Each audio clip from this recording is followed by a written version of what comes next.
Hi, I'm Tim. Welcome to our channel, and thanks for logging on. Today we're discussing the Breitling Chronomat Evolution Chronograph. You can see this automatic winding two-tone steel and yellow gold chronograph and purchase it on our website.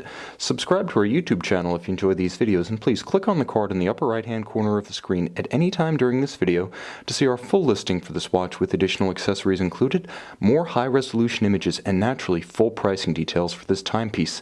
Now on my wrist, 6 1/3 inches, 16 centimeters in circumference, you can see that this is the classical Snyder-era Breitling, and by that I mean after the sale from the Breitling family to the Snyders in 1978, since the relaunch of the brand in 1984 under Ernst Snyder and later run by his son Theodore, the Chronomat family, first the comeback watch for Breitling, later its modern-day bestseller, has defined the brand, and you can see all of those styling features from size to rider tabs. But first, let's talk about how the size influences the fit and the feel of this watch. On my 16 centimeter circumference wrist, you can see it's big. Now, it's just over 43 millimeters, approximately 43.5 across the round of the case. That does not include chronograph pushers, crown guard, or crown structure. In terms of thickness, you can see, before I even tell you, this is going to be a thick watch, and at 17 millimeters, it's not really one to tuck underneath a dress cuff or even a relatively loose sleeve. This watch is loud and proud on the wrist in plain sight. Now, from lug to lug, the watch is reasonably compact, 50.5 millimeters from lug to lug, but if you count the solid end link of the bracelet, it flares just a bit. You can see how that link pokes out beyond the end of the lug, so from extremity to extremity across the wrist, the watch does measure 53 millimeters. It's also remarkably hefty.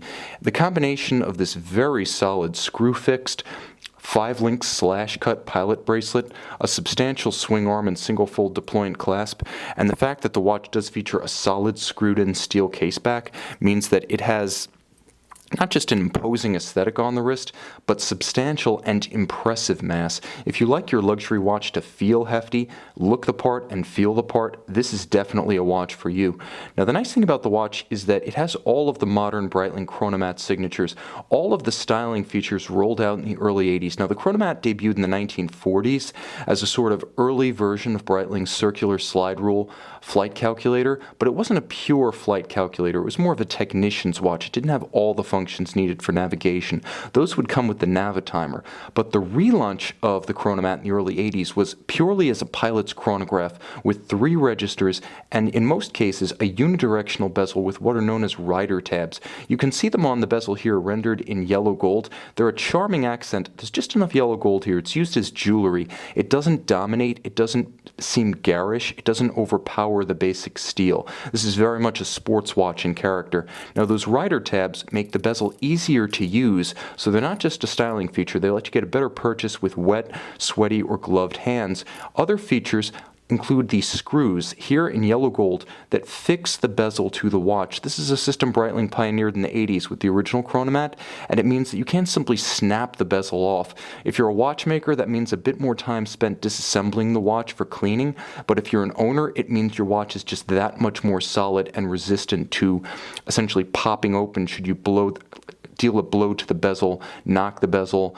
The bottom line is, on a Rolex, on an Omega, that could be a bezel flying across the room. Here, it almost always takes a chunk out of the door, a chunk out of the car, a chunk out of the wall, but the watch is unscathed. You'll also note the stationary chimney inside the bezel. This is a styling feature, once again, from the original Chronomats of the 80s. The chimney maintains a buffer between the bezel structure and the crystal itself for safety. Other Chronomat features, you'll note the classic knurled onion-style crown. This is a handsome and iconic modern Breitling, and it makes exceptional use of yellow gold on the black dial. First of all, the combination of the two is immensely powerful and gives the watch great presence. You'll note that the tritone here, black, silver steel, and yellow gold accents, really works quite well. It almost has a little bit of a vintage vibe or charm to it without actually being a tribute watch or a vintage recreation of any kind.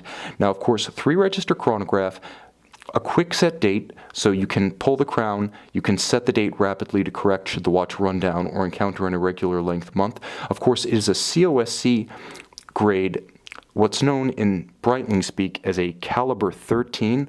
That's a chronometer grade Valjoux 7750 underneath the screwed-on caseback. And although this is a pilot-themed watch, and of course chronographs are intimately associated with aviation and aerospace. The bottom line is it does have impressive water resistance at 300 meters with the unidirectional and loomed bezel. 300-meter water resistance, screw downs, and constant seconds indicator at 9 o'clock. It does meet the ISO criteria for a dive watch, in addition to being an automatic winding pilot's chronograph.